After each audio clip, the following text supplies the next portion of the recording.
बिन माँ का मायके में भाई दूज। चारों तरफ शहर में मातम छाया होता है। घर के सभी लोग रो रहे होते हैं।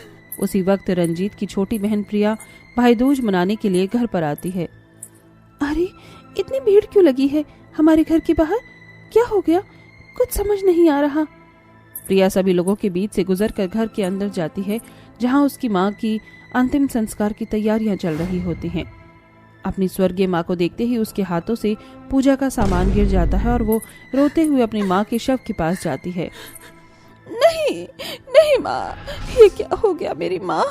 माँ, भैया, ये सब कैसे हुआ भैया? आपने मुझे बताया क्यों नहीं? माँ की कुछ दिनों से तबीयत खराब थी। हमने डॉक्टर को दिखाया, लेकिन इलाज के बाद भी उनकी तबीयत में कोई सुधार नहीं आया। आज मैं सुबह माँ को भैया दूज के बारे में बताने गया तो वो भगवान को प्यारी हो चुकी थी। नहीं माँ, उठो ना माँ, ऐसा नहीं हो सकता। तुम अपने बच्चों को ऐसे छोड़कर नहीं जा सकती माँ, मुझसे बात करो ना माँ। संभालो बहन अपने आप को, हिम्मत से काम लो। अगर अभी से हिम्मत हार जाओगी तो आगे क्या होगा? हौसला रखो बहन, हमारी माँ को ऊपर स्वर्ग मिला होगा और वो बहुत खुश होंगी। ऐसा कहने के बाद रंजीत अपनी माँ को 4 लोगों के साथ मिलकर शव को कंधा देते हुए शमशान ले जाता है और वहाँ अपनी माँ का अंतिम संस्कार कर देता है। जितने प्यार से प्रिया अपने भाई का भाई दूज करने आई थी, उसके लिए अरमान मिट गए थे। वो अपनी माँ की बातों को याद करते हुए रो रही होती है। माँ, आप क्यों चली गई माँ? आपके अलावा हमारा कोई नहीं था माँ। भैया दूज पर आप हमारे लिए सेवइयां बनाया करती थी। अरे प्रिया, अभी तक सो रही हो? चलो उठ जाओ, आज भैया दूज है, तुम्हें अपने भाई का भैया दूज नहीं करना है क्या? सुशीला ऐसा बोलती ही है कि तभी उसका बेटा रंजीत कहता है, अरे माँ, क्यों उठा रही हो इस बेचारी को? सोने दो ना, अच्छा ही होगा जब मैं ऑफिस चला जाऊंगा। ये प्यार से दिन भर मेरे लिए व्रत रखेगी और भूखी रहेगी, और फिर मैं इसके लिए जो इतना बड़ा चॉकलेट का डब्बा लाया हूँ, ये मैं बाहर किसी गरीब को दे दूंगा। रंजीत की बात नींद में सुनने के बाद प्रिया तुरंत उठ जाती है और अपने भाई से कहती है, कहाँ है मेरा चॉकलेट का डिब्बा? दिखाओ दिखाओ। तभी रंजीत प्रिया के सर पर हल्के हाथ से थप्पड़ मारते हुए कहता है, देखा माँ, आपने इस लालची लड़की को चॉकलेट का नाम लेते ही उठ गई। मुझे तो पता ही था मेरी बहन कितनी बड़ी लालची है। माँ, ये तो चीटिंग है मेरे साथ। भैया ने मुझे झूठ बोलकर उठाया है। तुम दोनों का ये चूहा बिल्ली का खेल खत्म हो गया हो तो भैया दूज भी कर लो। जाओ प्रिया, जल्दी से नहा कर आओ, मैंने तुम्हारे कपड़े निकाल दिए हैं। सुशीला के कहने पर प्रिया नहा कर आती है और फिर एक थाली में थोड़ा सिंदूर, एक दिया जलाकर, मिठाई रखकर अपने भाई के पास आ जाती है। उसके पास एक नारियल भी होता है जो वो अपने भाई को देती है और उसके बाद उसका तिलक करती है। लाओ भैया मेरा गिफ्ट और नेक के पैसे दो। लालची लड़की बिना गिफ्ट और नेक के भैया दूज नहीं कर सकती। ये लो तुम्हारा गिफ्ट और नेक के पैसे। माँ, इस बार का भैया दूज मेरा सोना सोना चला गया। अंतिम संस्कार के बाद रंजीत घर आता है। अरे तुम तो रो रही हो बहन, चलो भैया दूज मनाते हैं। तभी दूर खड़ी रंजीत की पत्नी श्वेता अपने मन में सोचते हुए कहती है, अरे वाह, यहाँ इनकी माँ मर गई और इन्हें अभी से भैया दूज की पड़ी है। सही में ये कैसी लालची लड़की है, भैया दूज के नाम पर अपने भाई से पैसे निकलवाने आई होगी। श्वेता ऐसा सोचने के बाद अपने पति और अपनी ननंद के बीच आकर कहती है, अरे माँ को मरे कुछ घंटे नहीं हुए हैं और तुम दोनों यहाँ खुशियाँ मना रही हो, कुछ तो शर्म करो। ये वक्त मातम मनाने का है, ना कि भाई दूज का। श्वेता, हर साल मेरी बहन मेरा भैया दूज करती है। इस बार इस बेचारी को तो कुछ पता ही नहीं था कि बिना माँ के अपने मायके में भैया दूज करना पड़ेगा।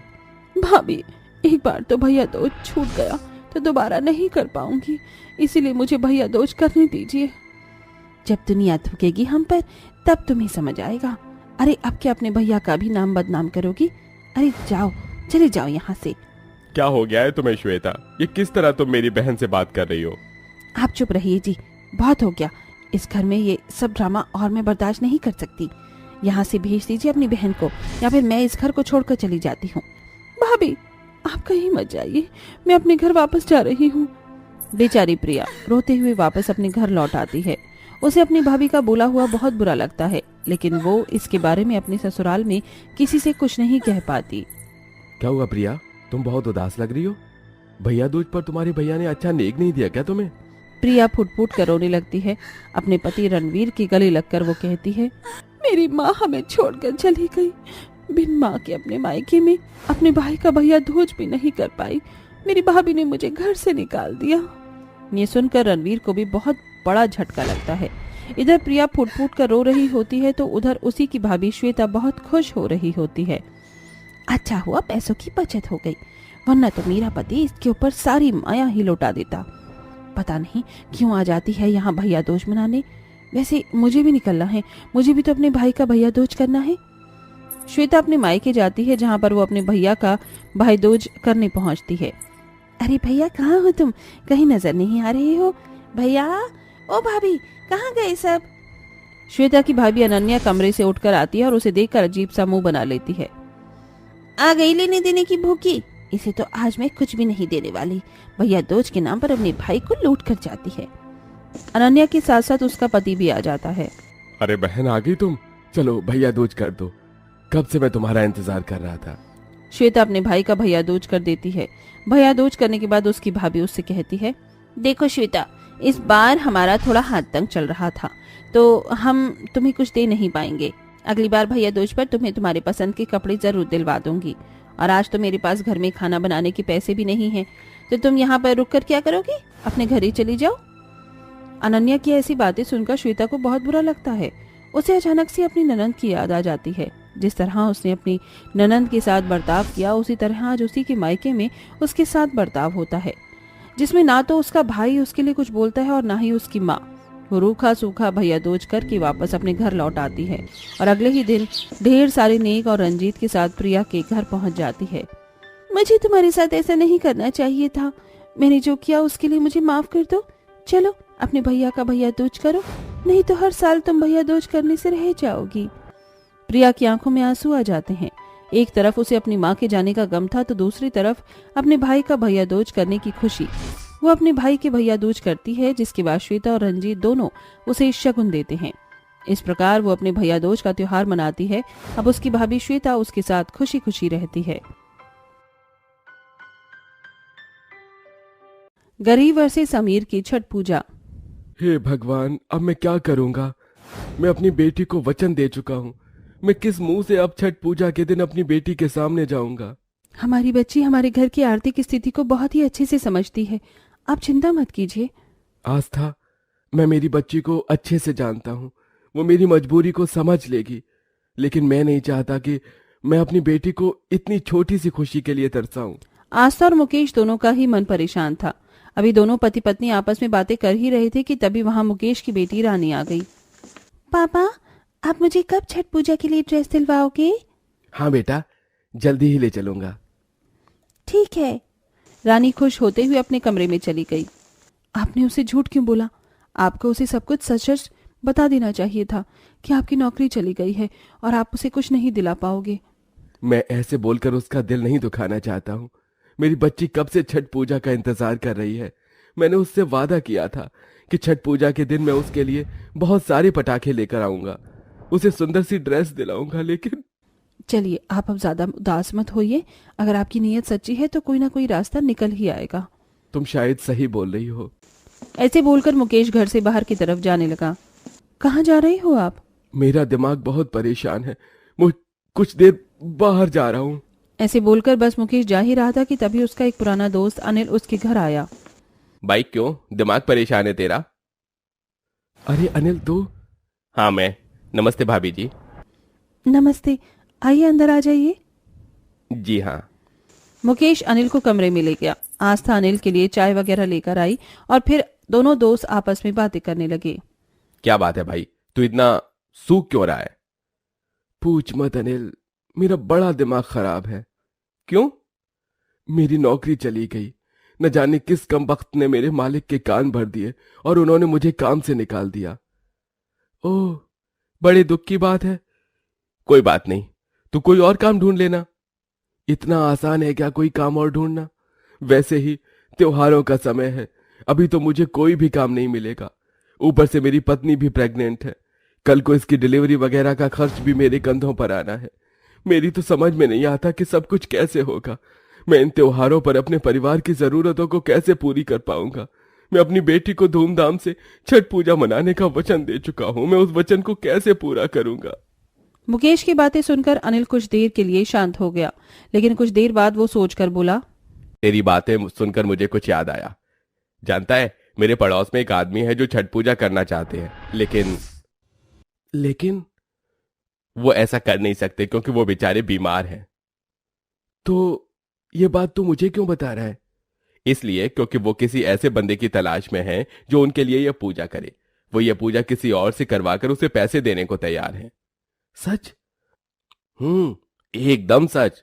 तू चाहे तो कल ही जाकर उनसे मिल लेना और परसों कार्तिक मास की षष्ठी के दिन तू उनके लिए छठ पूजा का व्रत रख लेना। अनिल की बातें सुनकर मुकेश खुश हो गया और अगले ही दिन उसने उस अमीर आदमी से मिलने का मन बना लिया।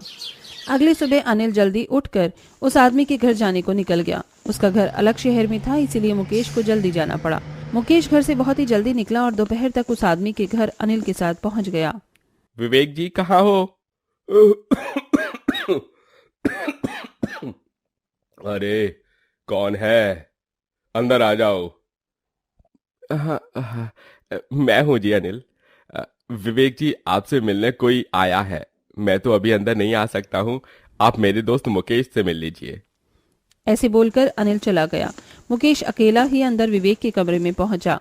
मुकेश को देखते ही विवेक ने बिस्तर छोड़ दिया। आओ आओ।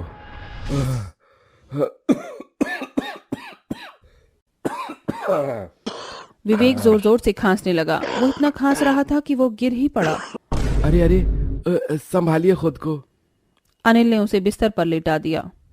तुम्हारा शुक्रिया। कौन हो तुम? जी, मैं एक जरूरतमंद आदमी हूँ। मैंने सुना था कि आपको कोई अपने लिए छठ पूजा करने वाला चाहिए। हाँ हाँ, चाहिए। क्या तुम मेरे लिए छठ पूजा करोगे? जी, दरअसल मुझे पैसे की बहुत जरूरत है, तो मैं आपके लिए छठ पूजा का व्रत करूंगा। विवेक ये जानकर बहुत ज्यादा खुश हो गया और उसने मुकेश को इसके बदले में एडवांस में ही 20,000 रुपए दे दिए। मैं ये पैसे तुम्हें एडवांस में दे रहा हूं। जानते हो, मैं हर साल ये व्रत रखता था, लेकिन इस बार मैं बीमार पड़ गया। मुझे तुम्हारे ऊपर भरोसा है। प्लीज इस व्रत को एकदम ईमानदारी से करना। बिल्कुल, आप मुझ पर भरोसा रखिए। विवेक ने मुकेश से खूब बातें की और फिर वो घर लौट आया। उसने घर आकर आस्था को भी सब कुछ बता दिया। मैं भी इस व्रत को संपन्न करने में आपका साथ दूंगी। इसी तरह से अगले दिन की सुबह अपने साथ छठ पूजा का त्योहार लेकर आई। मुकेश ने नहा धोकर एकदम सच्चे मन से विवेक की छठ पूजा का व्रत रखा। अब उसके पास पैसे थे तो वे अपनी बेटी के लिए भी कपड़े और पटाखे वगैरह ले आए। रानी, ओ रानी। हाँ पापा, ये इतनी सुंदर ड्रेस मेरे लिए? हाँ, ये तेरी है। छठ पूजा के दिन इसी को पहनकर तैयार होना। और हाँ, ये ले पटाखे।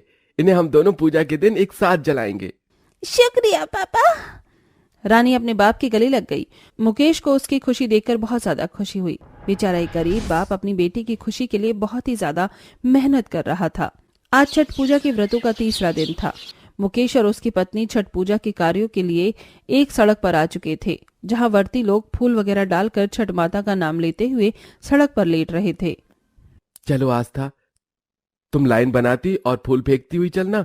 मैं माता का नाम लेकर जमीन पर लेटता हुआ चलूंगा। आस्था ने ऐसा ही किया। वो एक हाथ से फूल डाल रही थी और एक हाथ से लाइन बनाती हुई चल रही थी और मुकेश जमीन पर लेट रहा था। आस्था और मुकेश को ऐसा करते हुए तकलीफ हो रही थी क्योंकि वो गर्भवती थी और मुकेश के खुरदुरी जमीन चुभ रही थी। जय छठ माता, मुझे शक्ति दो। एक तरफ गरीब आदमी इतनी तकलीफ झेल रहा था तो वहीं दूसरी ओर वहां बहुत सारे अमीर लोग भी छठ पूजा करने आए हुए थे। अमीर लोगों के पास फूल वगैरह डालने और लाइन बनाने को लाल रंग के कपड़े पहने हुई कुली वगैरह लगे हुए थे, जो उनका ये मुश्किल काम कर रहे थे। वैसे देखने वाली बात है ना, अमीर और गरीब की तो छठ पूजा में भी कितना अंतर है। सही कहा। मुझे ही देख लो, ये छठ पूजा मैं एक अमीर के लिए कर रहा हूँ। चलिए, आप लेटते हुए काफी आगे आ चुके हो। ये कार्य भी पूरा हुआ। अब बस कल हम छठ माता को पूजकर इस पूजा को संपन्न कर देंगे। इसी तरह से अगला दिन भी आ गया। सुबह से ही मुकेश छठ पूजा की तैयारियों में लगा हुआ था। देखो पापा, मैंने आपकी लाई हुई ड्रेस को पहन लिया। अरे वाह, मेरी बेटी तो असली की रानी लग रही है। शुक्रिया मेरे महाराजा पापा। मुकेश अपनी बेटी को देखकर बहुत ज्यादा खुश था। आखिर इसी हंसी के लिए तो उसने इतनी मेहनत की थी। शाम के समय पूरे परिवार ने मिलकर छठ माता की पूजा की और फिर उन सभी ने एक साथ पटाखे जलाए। ये देख रानी, अनार बम। वाह, कितना सुंदर है पापा। ये मेरी जिंदगी की बेस्ट छठ पूजा थी। शुक्रिया पापा। अपनी बेटी की बात सुनकर मुकेश की आंखें भर आईं। उन सभी ने छठ पूजा पर बहुत ही ज्यादा मस्ती की और उसे दिल से एंजॉय किया। छठ पूजा में लगाने के बाद मुकेश के पास जो पैसा बचा उससे उसने किराने की दुकान खोल ली। अब मुकेश की जिंदगी से बेरोजगारी जा चुकी थी और अब वो काफी खुश था।